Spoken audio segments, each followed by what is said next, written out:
আমরা already adjustment number 9 পর্যন্ত আমরা শেষ করে ফেলেছি এবং অ্যাডজাস্টমেন্ট নাম্বার 9 কি হবে, বিজনেসের জন্য কিভাবে ট্রিটমেন্ট হবে এবং কোথায় পোস্টিং হবে সেই বিষয়ে আমরা বিস্তারিত আলাপ করেছি। আবার বলছি, capital at the provide interest on capital at the rate of 6% per annum for the full year. That means বিজনেসের পক্ষ থেকে এর মালিককে 6% rate of interest on capital প্রতি বছর তাকে দিতে হবে। দ্যাট মিনস এটা বিজনেসের জন্য এক প্রকার খরচ এবং মালিকের নিকট এই টাকার জন্য সে লায়েবল। তাহলে ক্যাপিটালের পরিমাণ বাড়িয়ে দিবে এবং খরচ হিসেবে দেখিয়ে দিবে, সেটা আমরা অলরেডি জেনে এসেছি। এখন অ্যাডজাস্টমেন্ট নাম্বার 10 অলরেডি আমরা শেষ করি নাই। এই 10 নাম্বার অ্যাডজাস্টমেন্টটা কি করতে হবে, এইটা ট্রিটমেন্টটা কখন করব সেই বিষয়ে আমরা বিস্তারিত আলাপ করব। তাহলে যেহেতু আমরা অলমোস্ট আমাদের এই প্রবলেমটার সলিউশন পর্যায়ে পৌঁছে গেছি, এখন আমরা যাব কিভাবে আমরা বিজনেসটা এই ফাইনাল অ্যাকাউন্টটা ক্লোজ করব সে বিষয়ে আমরা জানবো।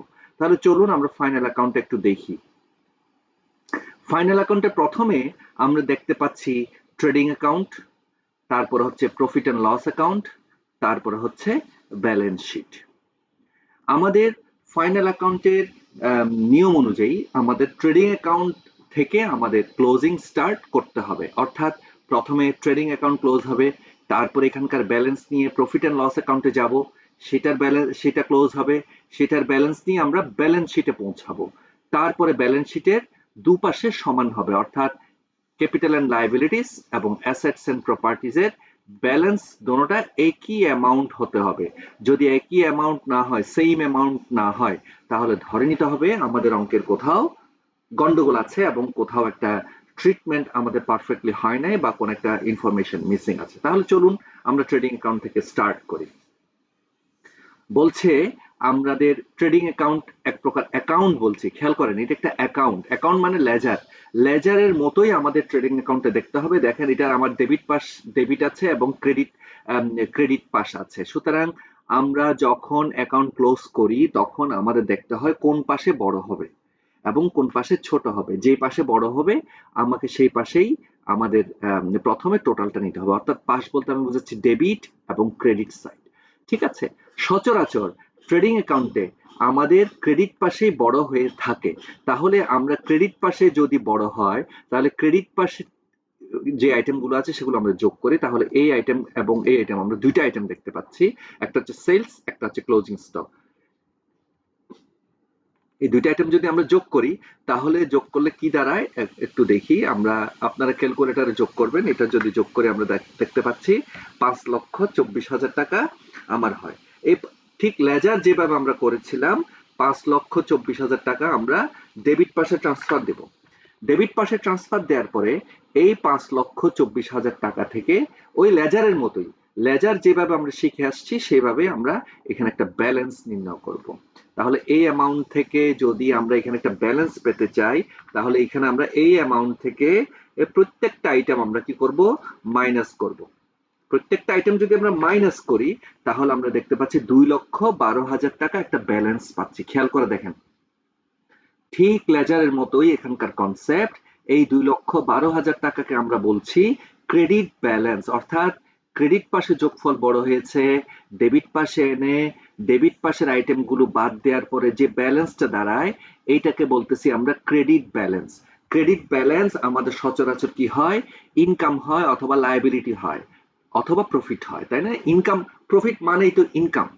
তাহলে এই যে ট্রেডিং অ্যাকাউন্ট, যে অ্যাকাউন্ট আমরা এখন ক্লোজ করছি, সেটার আমরা ব্যালেন্স দেখতে পাচ্ছি 2,12,000 টাকা।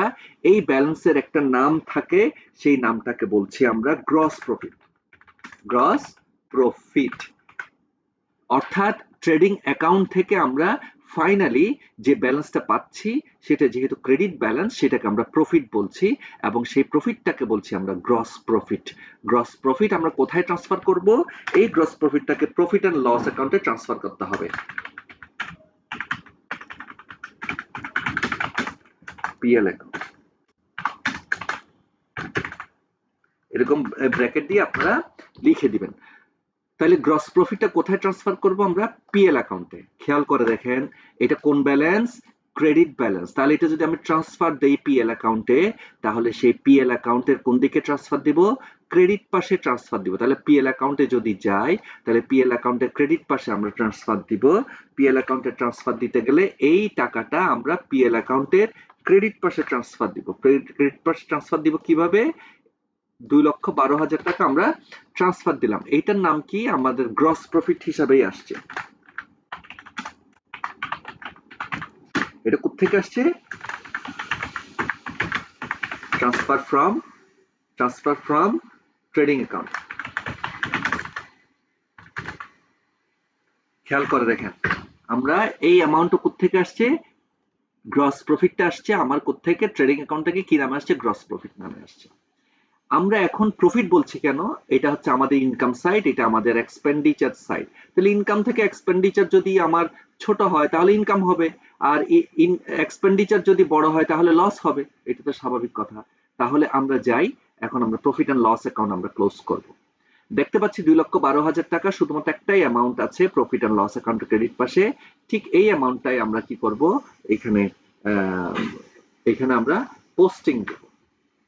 পোস্টিং দিলে এখানে যেহেতু কোনো কিছু নাই, সুতরাং আমরা এখানে আমরা সরাসরি অ্যামাউন্টটা বসাই দিতে পারি। একটা আমাদের কনভেনশন ধরে রাখি, তাহলে 2,12,000 টাকা আমাদের ক্রেডিট পাশে হয়েছে। ক্রেডিট পাশ থেকে এখানে আসবো, এখান থেকে 2,12,000 টাকা ডেবিট পাশে আনবো। ডেবিট পাশে আনার পরে এই যে ডেবিট পাশের সমস্ত খরচগুলো, এই ইনকাম থেকে এই খরচগুলো বাদ দেব। এই ইনকাম থেকে এই খরচগুলো বাদ দিব। বাদ দিয়ে আমরা একটা রাফ প্রফিট নির্ণয় করব। প্রফিট বলতে কেন বলছি? এখানে দেখেন, প্রফিট অ্যান্ড লস অ্যাকাউন্ট, অর্থাৎ এই অ্যাকাউন্ট থেকে আমরা প্রফিট অথবা লস নির্ণয় করব। তাহলে প্রফিট কেমনে হবে? এটা যদি ক্রেডিট ব্যালেন্স হয় তাহলে প্রফিট, ডেবিট ব্যালেন্স হলে আমার তাহলে লস। তাহলে আমরা এখন সচরাচর ধরে নেই আমাদের ম্যাক্সিমাম টাইম বিজনেসটা প্রফিটই হবে। তাহলে আমরা এই অ্যামাউন্টটা যেটা দেখতে পাচ্ছি সেটা আমরা একটা রাফলি আপনার একটা সেপারেট কাগজে করবেন। আমি যেহেতু এখানে এক্সেল ব্যবহার করছি এই সুযোগটা আমি নিচ্ছি। তাহলে একটা রাফ আমরা এখানে একটা প্রফিট নির্ণয় করব। এখানে একটা রাফ প্রফিট নির্ণয় করব কি জন্য? এই যে আমরা এখানে দেখতে পাচ্ছি 10 নাম্বার, আচ্ছা নাম্বার 10 অ্যাডজাস্টমেন্ট আমরা অলরেডি আমরা শেষ করি নাই। আমরা এই 10 নাম্বার অ্যাডজাস্টমেন্টটা করার জন্য আমাদের একটা রাফ নেট প্রফিট নির্ণয় করতে হবে। এখানে রাফ নেট প্রফিট কি জন্য? এখানে বলছে দেখেন, the manager is entitled to commission of 10% on net profit। তাহলে নেট প্রফিটটা কোত্থেকে আসে? নেট প্রফিটটা আসবে আমাদের প্রফিট এন্ড লস অ্যাকাউন্ট থেকে। ট্রেডিং অ্যাকাউন্ট থেকে গ্রস প্রফিট আসে, গ্রস প্রফিট থেকে অন্যান্য এক্সপেন্ডিচার, ইনডাইরেক্ট এক্সপেন্ডিচার গুলো বাদ দেওয়ার পরে যে ব্যালেন্সটা দাঁড়ায় সেটাকে বলি আমরা নেট প্রফিট। এই নেট প্রফিটটা আমরা রাফলি নির্ণয় করব। তাহলে আপাতত এখানে আমি একটু সুযোগটা নেই, এখান থেকে আমরা প্রত্যেকটা আইটেম বাদ দেই। মাইনাস এটা, মাইনাস এটা, মাইনাস এটা, minus 8,000, minus 12,500, minus 8,000, minus 22,500, minus 18,000। খেয়াল করে দেখেন কত টাকা আসে? 53,000 টাকা আসে। এটা হচ্ছে একটা rough net profit. Net profit কি জন্য বলছি? আমাদের প্রফিট এন্ড লস অ্যাকাউন্টে নেট প্রফিটটাও নির্ণয় হবে, নেট প্রফিটটা ক্যালকুলেট হবে। এইটা আমি রাফ কেন বলছি? কারণ আমার এখন still now we didn't complete the application of adjustment number 10। আমরা 10 নাম্বার যে অ্যাডজাস্টমেন্ট আছে, এই 10 নাম্বার অ্যাডজাস্টমেন্টের যে অ্যাপ্লিকেশন সেটা আমরা এখনো শেষ করি নাই। তাহলে চলেন আমরা এটা কিভাবে করব। বলছে কি, এটা আমরা রাফ নেট প্রফিট আপনারা সেপারেটলি কাগজে করবেন। Rough net profit equals to কত টাকা? 53,000। তাহলে এখান থেকে আমরা দেখতে পাচ্ছি ম্যানেজার কমিশন, কমিশন কত? 53,000 equals to 53,000 into 10%। 10% কোথায় আমরা দেখতে পাচ্ছি? 10% আমরা দেখতে পাচ্ছি হচ্ছে এই যে adjustment number 10, the manager is entitled to a commission of 10% on net profit before charging commission। এই যে বিফোর, এই বিফোর হলে একটা নরমাল অ্যাপ্লিকেশন হবে, আমরা সেটা দেখতে পাচ্ছি ম্যানেজার কমিশন 53,000। তাহলে আমরা এখানে বসাই ম্যানেজার কমিশন 5,300। তাহলে এই 5300 যদি বাদ দেই তাহলে আমার কি দাঁড়াচ্ছে, এইটা এই 53,000 টাকা থেকে তাহলে আমাকে আবার 5300 টাকা বাদ দিতে হবে, তাহলে কত আসে, এই যে 47,700 আসে, এটাকে বলছি আমরা নেট প্রফিট। এটা কোথায় ট্রান্সফার করব, ট্রান্সফার টু ক্যাপিটাল অ্যাকাউন্ট। খেয়াল করেন ক্যাপিটাল অ্যাকাউন্ট কেন, বিজনেসটা কি, সোল ট্রেডারশিপ, সোল ট্রেডারশিপের মালিক সর্বে সর্বা, তাহলে মালিক যদি সবকিছুর মালিক হয়ে থাকেন, আমাদের যে যিনি প্রপারাইটর উনি যে সবকিছুর মালিক যদি এককভাবে হয়ে থাকেন, তাহলে এই নেট প্রফিটটা এরপরও তার কোনো কিছু প্রফিট আর আসবে না। এটা ফাইনালি আমাদের বিজনেসে সারা বছর ব্যবসা করে 2025 সালে আমরা প্রফিট করলাম কত টাকা, 47,700 টাকা, সমস্ত খরচ টরচ বাদ দিয়ে। তাহলে এই টাকাটা আমার বিজনেসে মালিকের ক্যাপিটালে ট্রান্সফার দিতে হবে, কেননা প্রফিটের যতটুকু অর্জন করেছে বিজনেস পুরো টাকাটাই মালিকের, তাহলে মালিকের যা কিছুই বিজনেসে থাকবে সবকিছুই তার ক্যাপিটাল। তাহলে এইটা খেয়াল করেন, ওইটা দিকে ওই কনসেপ্ট একবার আপনাকে চিন্তা করতে পারেন। আরেকটা কনসেপ্ট হচ্ছে, যেহেতু আমার এটা ক্রেডিট ব্যালেন্স 47,700, যেহেতু আমার এটা ক্রেডিট ব্যালেন্স, সুতরাং এটা আমার কি হতে পারে, হয় ইনকাম হবে না হলে লাইবিলিটি হবে। ডেফিনেটলি এটা আমার ইনকাম হয়েছে, এবং এই ইনকামের জন্য বিজনেস কার নিকট লায়াবল, আমাদের প্রপ্রাইটরের নিকট লায়াবল, অর্থাৎ যিনি বিজনেসের মালিক তার নিকট লায়াবল এই টাকাটা তাকে দিয়ে দেওয়ার জন্য। তাহলে লায়াবল হলে আমরা এটা কোথায় ট্রান্সফার দিব, এই যে ক্যাপিটাল অ্যাকাউন্টে ট্রান্সফার দিব। এটা কি করব, অ্যাড করে দিব,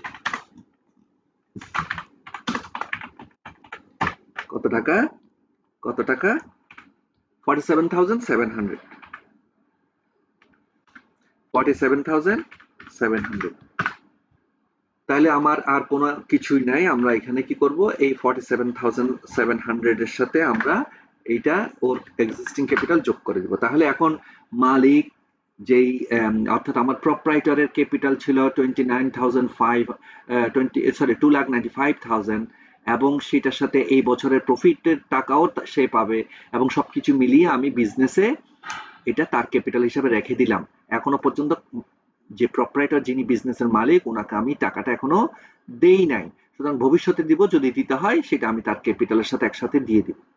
তাহলে এখন আমরা দেখতে পাচ্ছি আমাদের সমস্ত কাজ শেষ, ট্রেডিং অ্যাকাউন্টের কাজ শেষ, প্রফিট এন্ড লস অ্যাকাউন্ট শেষ, এখন আসছে ব্যালেন্স শিট। ব্যালেন্স শিটে আমাদের মাথায় রাখবেন লাইবিলিটি এবং অ্যাসেট দোনোটা সেম অ্যামাউন্ট হতে হবে, যদি না হয় তাহলে আমাদের অঙ্ক মিলে নাই। তাহলে আমরা দেখি এটা একটু টোটাল করি, আপনারা ক্যালকুলেটারে দেখবেন এটা কত, 4,34,000, আর এটা দেখি কত হয়, এটা যদি আমি টোটাল নেই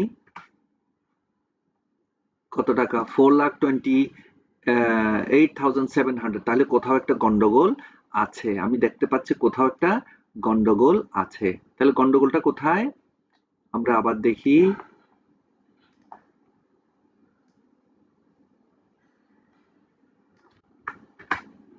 4,20,000, তাহলে ডিফারেন্স কত, ডিফারেন্স যদি এটা মাইনাস এটা হয়, তাহলে ডিফারেন্স দেখতে পাচ্ছি আমি 5,300। এই যে কমিশন, আমরা কিছুক্ষণ আগে যে এই যে ম্যানেজার কমিশন, খেয়াল করে দেখেন আমরা ভুলে এটা ইনপুট দিয়েছি একবার। আমরা বলেছিলাম কি, যে কোনো অ্যাডজাস্টমেন্ট কমপক্ষে 2 বার অথবা 4 বার অথবা 6 বার আমাদের ইনপুট দিতে হতে পারে। তাহলে আমরা যেহেতু এই যে 5,300 আমরা দেখতে পাচ্ছি আমরা ম্যানেজার কমিশন শুধুমাত্র একবার ইনপুট দিয়েছি, তাহলে এই টাকাটা বিজনেসের পক্ষ থেকে ম্যানেজারদেরকে দিতে হবে। ম্যানেজারদেরকে যদি দিতে হয় তাহলে ম্যানেজারদের নিকট বিজনেসের একটা লায়াবিলিটি, তাহলে লায়াবিলিটিটা আমরা কোন দিকে লিখবো, এই ব্যালেন্স শিটের লায়াবিলিটিস পাশে লিখবো, এটা হবে ম্যানেজার্স কমিশন, ম্যানেজার